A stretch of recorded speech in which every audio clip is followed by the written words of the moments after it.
Dios siempre quiso manifestarse al ser humano. Y la historia de nuestra Biblia empieza con la revelación de Dios hacia el pueblo escogido.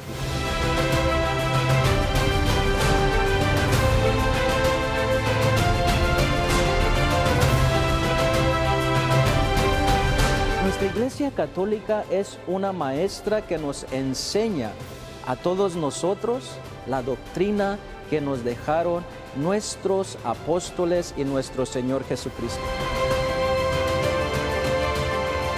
Y somos parte de esta historia.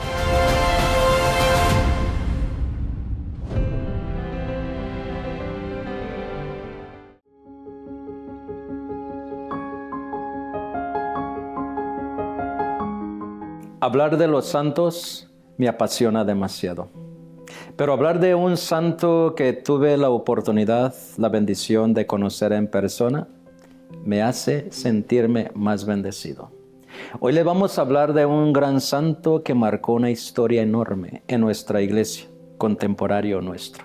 San Juan Pablo II, el Papa que hizo historia, el Papa más querido que hemos tenido en nuestra iglesia católica, el Papa que aclamó a la juventud.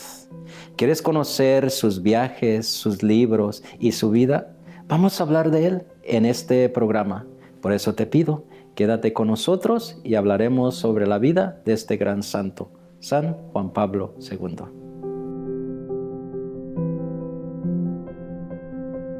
Bienvenidos mis queridos hermanos y hermanas una vez más a este su programa El Tesoro de la Fe.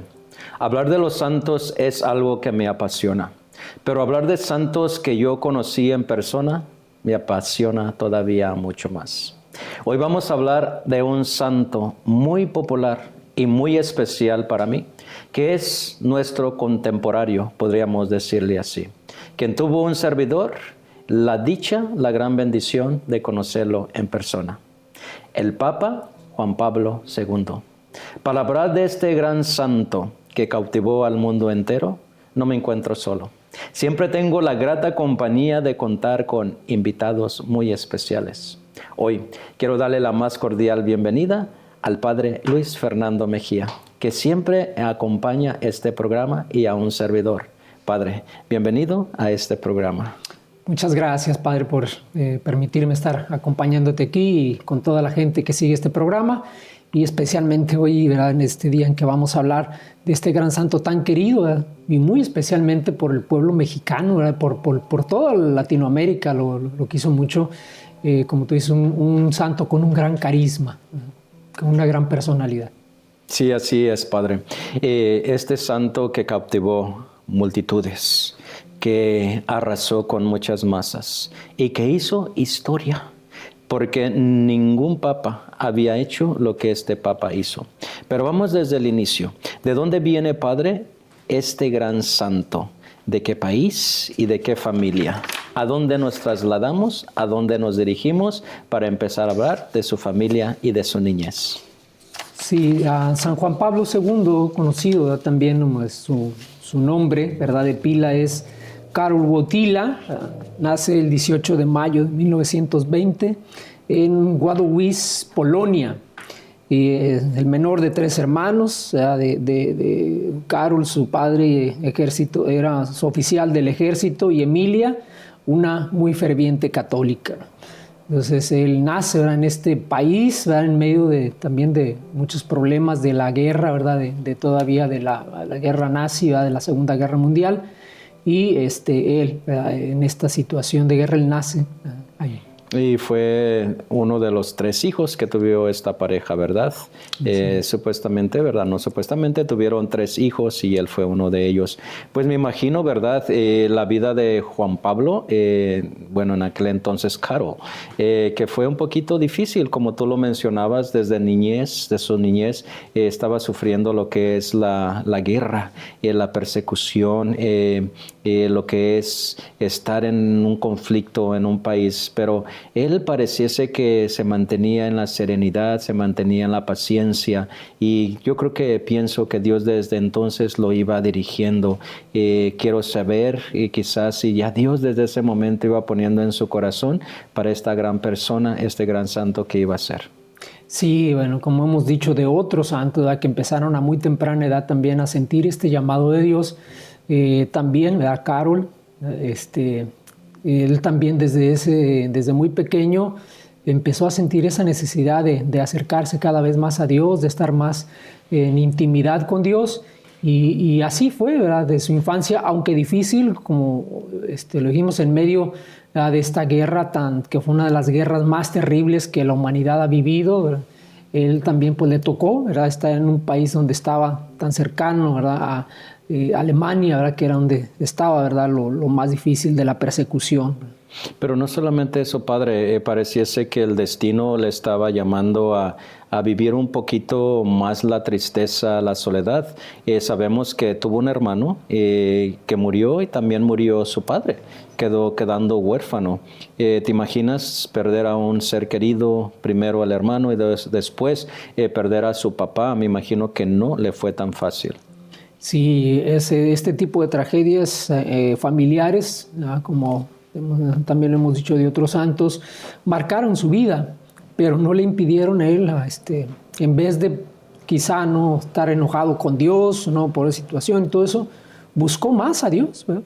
En ese momento de dificultad, en ese momento de sentirse, ¿verdad? Solo por parte, ¿verdad? De su padre, por la muerte de su padre y también por la muerte de su hermano, lo hizo más, ¿verdad? Buscar a Dios. Pero qué bonito, padre, ¿no? Cuando tú pasas por alguna dificultad y como tú dijiste, en lugar de haber sentido algo contra Dios, algún Señor, ¿por qué pasó esto? Algún resentimiento, todo lo contrario, él pareciese que su fe desde entonces iba fortaleciendo cada día más y se iba acercando más a nuestro Padre Dios. Qué bonito, ¿verdad? Y sabemos que, bueno, recibió la primera comunión también muy temprano.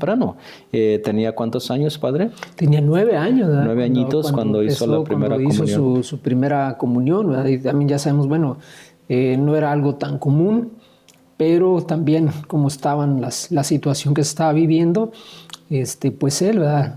También recibió el sacramento de la Eucaristía una edad muy temprana. Y su confirmación, sabemos que la recibió también como a la edad de 18 años, ¿verdad? Pues sabemos, padre, vamos a ver cómo empezaron sus deseos, sus estudios, porque me imagino que la situación del joven Carol estaba difícil porque no había escuelas, no había universidades abiertas por lo que estaba pasando la guerra, más sin embargo, él sintió el llamado al sacerdocio. Y qué bonito, ¿no? En un país tan católico, Polonia es uno de los países más católicos del mundo, definitivamente, y me imagino que desde entonces él empezó a sentir ese llamado hacia el sacerdocio. ¿Cómo fue su deseo de querer ser sacerdote? Sí, bueno, por primero se tuvo que ver en la necesidad de interrumpir sus estudios universitarios para ponerse a trabajar, porque tenía que trabajar en una cantera, imagínate, un trabajo difícil, ¿verdad? Pesado, para poder subsistir, para ayudar a su familia y ayudarse él también a poder seguir con sus estudios. Y además también se trabajó en una empresa de medicamentos. Y estos trabajos pues, fueron también formando su carácter, tanto el de la cantera como fueron haciendo de él un joven responsable y un joven también, ¿verdad? Que se empezó a apasionar también por la justicia social. Pues te imaginas a un jovencito, no sé, 18 años y trabajando en valga la redundancia, trabajo tan difícil. La cantera me imagino que no es tan fácil. ¿Con qué podemos comparar la albañilería, albañil o algo así por el estilo? Sí, construcción. Construcción, ¿verdad? Imagínate este jovencito, pero para sobresalir, pues trabajó de lo que pudo. Entonces, pues no le quedaba de otra más que trabajar en momentos duros. Y yo creo que eso le ayudó mucho a forjar su carácter y a tener una madurez más rápida y más pronto como joven. Y también sabemos, como ya lo mencionamos, que también trabajó en una farmacia. Y entonces, pues eso le dio un poquito más de sabiduría para experimentar más al mundo. Vamos a seguir hablando, padre, de este gran santo, pero vamos a tomar una pausa, ¿ok? Ustedes no se vayan a ir, por favor, y ya vamos a regresar en unos momentos.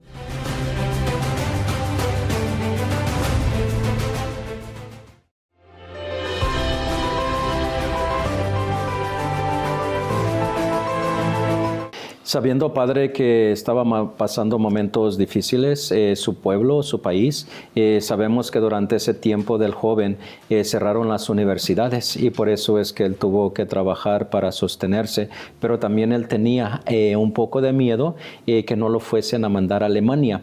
¿Qué tiene que ver Alemania en este momento del conflicto de nazi con Polonia?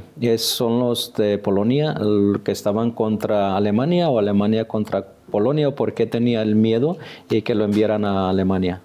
Sí, bueno, recordemos que Polonia, aunque no era digamos, la guerra con ellos, y ellos estaban en la frontera, entonces Alemania quería controlar a porque es un país muy pequeño, pero es también que estaba en las fronteras entre Alemania y los demás países con los que estaba en guerra. Entonces era una posición muy importante para Alemania conquistar Polonia, para ellos, ¿verdad?, protegerse también, ¿verdad?, de los ataques. Entonces, pues más bien Polonia, ellos no estaban en la guerra, pero se tuvieron que ver, ¿verdad?, en medio por los intereses, ¿verdad?, de Alemania. Pero vemos aquí, ¿verdad?, la preocupación del joven Karol, que tenía miedo que lo pudiesen mandar a este país, y por eso dicen que en cierta forma él se escondía, más que todo podemos decir, se escondía un poquito y no andaba mucho en público, pues cierran las universidades y cierran todo, y por eso es que, bueno, vamos a trabajar. Pero padre, se vuelve a reanudar y se vuelven a abrir las universidades y él sigue con esa inquietud. Aquí quiero hacer un poquito de énfasis, padre, porque vemos que él, después de que se abrieron las universidades, siente el deseo de irse al sacerdocio. Yo lo que estoy viendo, cómo en medio de este conflicto, en medio de este problema que está pasando su país, él siente ese hermoso deseo de ser sacerdote. Eso es lo que me impresiona muchísimo. Cómo no dice, bueno, pues como estamos en conflictos, ¿por qué no me voy al ejército? ¿Por qué no hago algo diferente? Más sin embargo, su corazón le llama al sacerdocio. Eso me refascina y se me hace bien hermoso de su parte. Que en medio de esto, él tiene una paz y él quiere decir, yo quiero ser sacerdote. Sí, bueno, recordemos, ¿no?, que Dios llama a muchos santos, ¿no?, en medio de situaciones de crisis, ¿verdad? Entonces él, ¿verdad?, experimenta en ese momento ese llamado de Dios a salvaguardar, ¿verdad?, la fe que él había recibido, pero también, ¿verdad?, queriendo servir al pueblo, ¿verdad?, en un momento tan difícil donde, como ya dijiste, habían cerrado las universidades, también las iglesias, ¿verdad? Recordemos que con la ocupación nazi, pues también había la persecución no solamente contra los judíos, sino con aquellos que apoyaran a los judíos, entonces, y también estaban necesitando soldados y también andaban buscando, aunque no fueran aunque no fueran alemanes, ellos estaban buscando jóvenes para unirlos al ejército nazi. Entonces, por eso él se escondía, y en medio de este momento es cuando él siente ese llamado de Dios. Qué bonito. Y sabemos que se inscribe en la Universidad de Cracovia, donde empezó a hacer sus estudios, cursos de teología y de filosofía.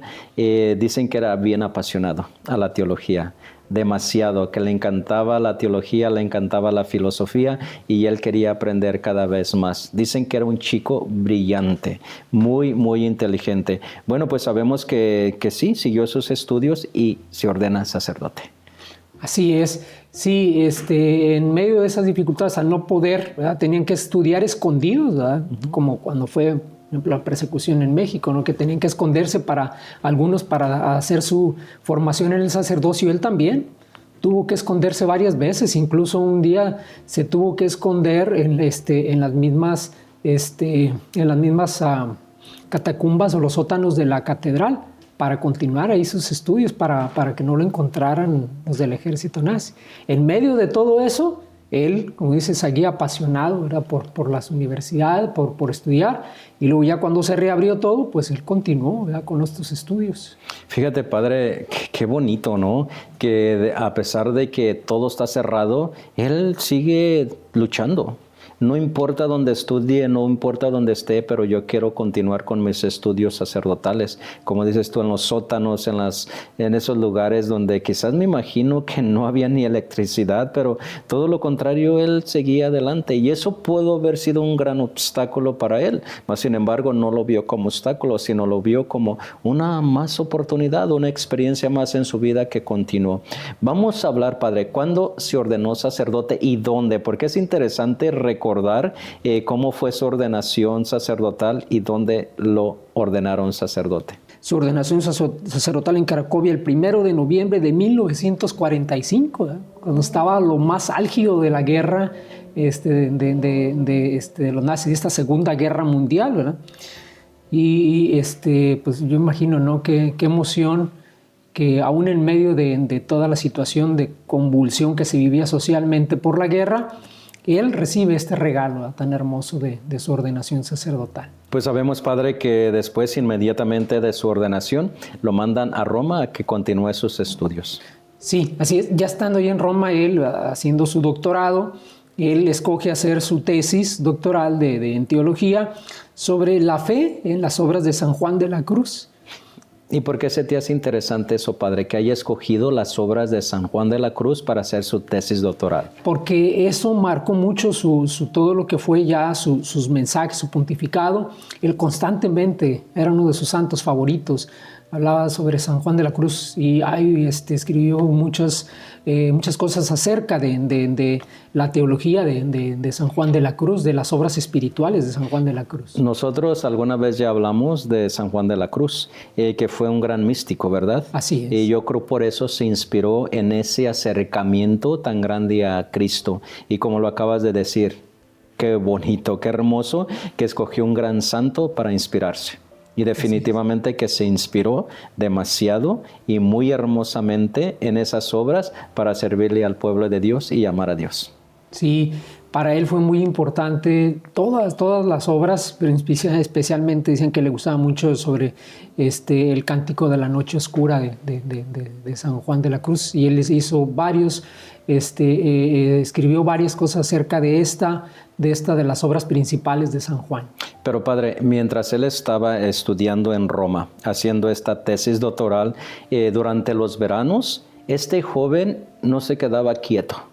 Dicen que durante el verano él servía a los más pobres y sobre todo a los inmigrantes. Exacto. De Polonia, de Francia y de diferentes países que estaban en Roma. Él siempre trató de estar presente con los más necesitados y eso le marcó muchísimo para ser más humano y para servirle más a los necesitados. ¿Cómo ves este joven en lugar de irse a pasear como muchos lo podrían haber hecho, mas sin embargo él dedicó este tiempo para servir a ellos? Así es, fíjate, una de las grandes preocupaciones de Juan Pablo II durante todo su pontificado fue precisamente la situación migratoria de tantos países, de tantas personas. Él fue una de las cosas que siempre le preocupó, y también constantemente él, ¿verdad?, hablaba de este tema, de la cuestión migratoria, y él mismo, como tú dices, pues se dedicaba a servir, ¿verdad?, a estos hermanos migrantes donde él estuviera. Con razón, desde entonces tenía ese celo por los inmigrantes. Pero vamos a continuar hablando de este gran santo, Padre, y vamos a tomar una pequeña pausa, y ustedes no se vayan y ya vamos a regresar.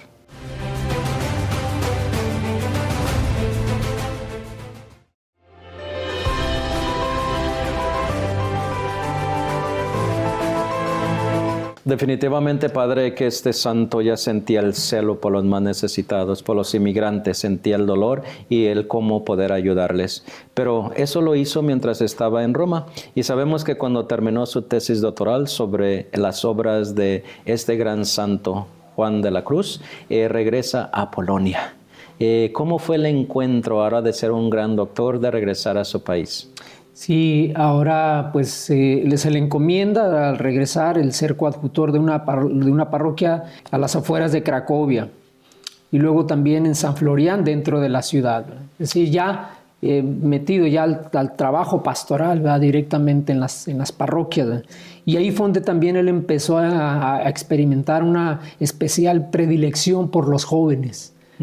Ya él siempre había sido, dice, pues un joven inquieto en su juventud y todo eso, pero ahora ya como sacerdote, como pastor, empezó a tener una relación más cercana con los jóvenes. ¿Cómo era su relación con los jóvenes? Porque se escucha muchas cosas bonitas, ¿no?, que él hacía con ellos. Sí, a él le gustaba mucho la naturaleza, entonces procuraba mucho ir a caminatas, a escalar montañas, le gustaba mucho eso, entonces invitaba mucho a los jóvenes a que lo acompañaran para visitar, ¿verdad?, estos lugares en la naturaleza. Y entonces empezó a tener, ¿verdad?, esa conexión muy especial con la juventud, ¿verdad?, ya desde entonces. Y mientras estaba en esas parroquias, eso era lo que hacía. Pero padre, inmediatamente él continuó sus estudios. Otra vez, ya con un doctorado, quiso hacer otro doctorado más. Y se fue a la universidad una vez más a estudiar o hacer otro doctorado. Y se cuenta que en donde estuvo haciendo su doctorado, en esa universidad, él fue como capellán de los estudiantes en esa universidad. Qué bonito, ¿no? Como tú acabas de decir, como que tenía un regalo, como un carisma especial sobre la juventud. Y bueno, pues yo voy a ser su capellán ahora que estoy aquí. Sí. Él no perdía tiempo. Él aprovechaba la juventud para llevarlos a Cristo cada momento, en cada oportunidad que tenía. Sí, y cuando regresa ahora a hacer esta nueva tesis, un doctorado más, él se preocupaba mucho, su preocupación era la cuestión ética, ¿verdad?, cómo los valores, ¿verdad?, estaban perdiendo, especialmente los valores cristianos, ¿verdad?, se estaban perdiendo mucho en la sociedad. Entonces él él quería proponer una ética que fuera así como lo hizo de hecho en Max Scheler, un filósofo que habló también acerca de la ética, y él quería proponer, dice, la ética cristiana como lo que podría ayudar, ¿verdad?, a que hubiera una ética universal, ¿verdad?, es decir, que a todos les pudiera servir, ¿verdad? Padre, ¿qué estudia la ética?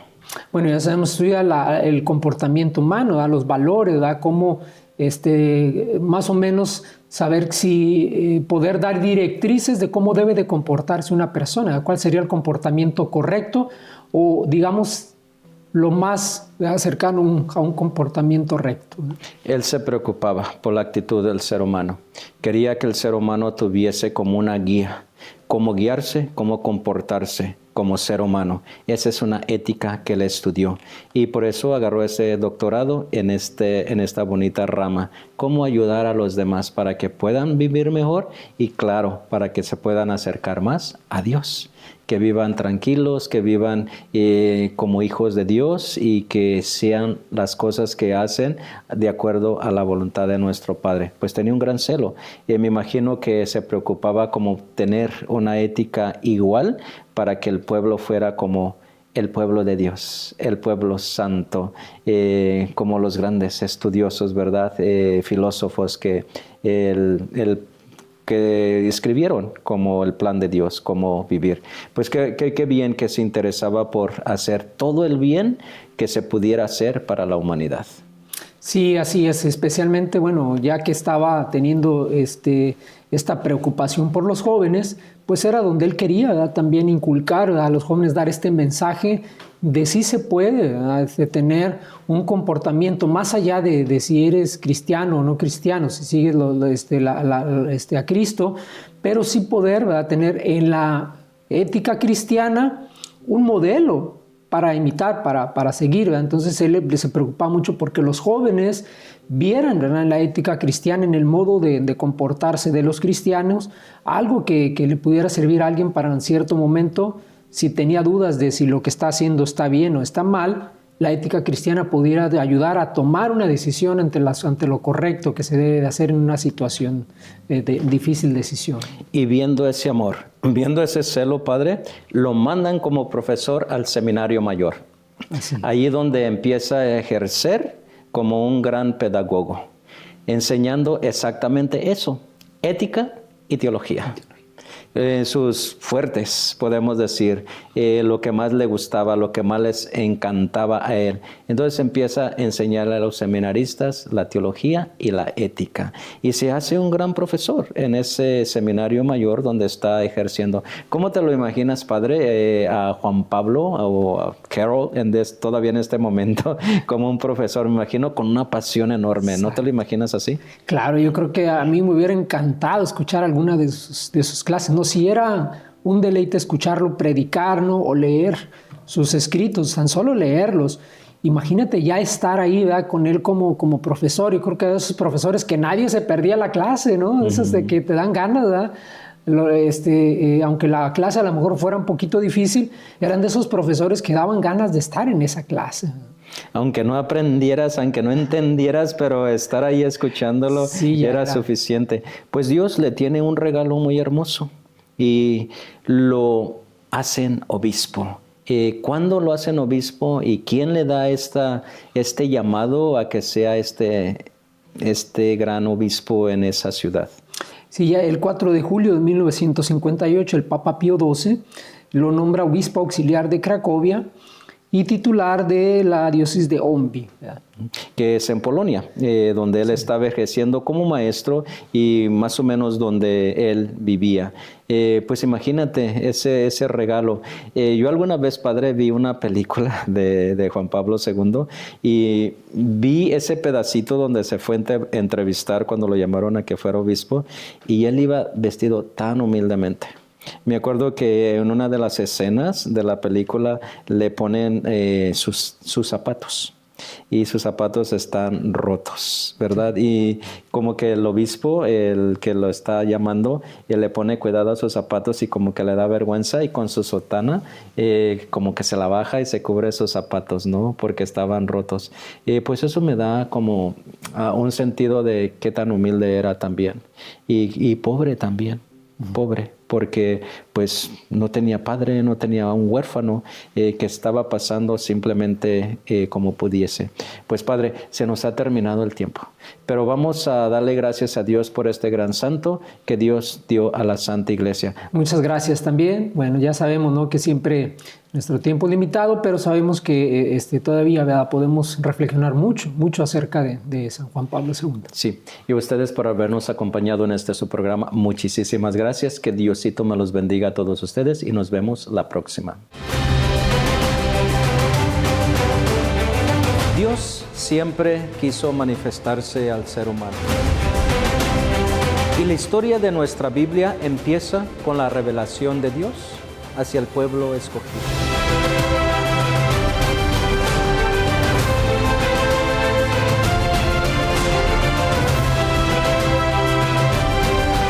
Nuestra Iglesia Católica es una maestra que nos enseña a todos nosotros la doctrina que nos dejaron nuestros apóstoles y nuestro Señor Jesucristo. Y somos parte de esta historia.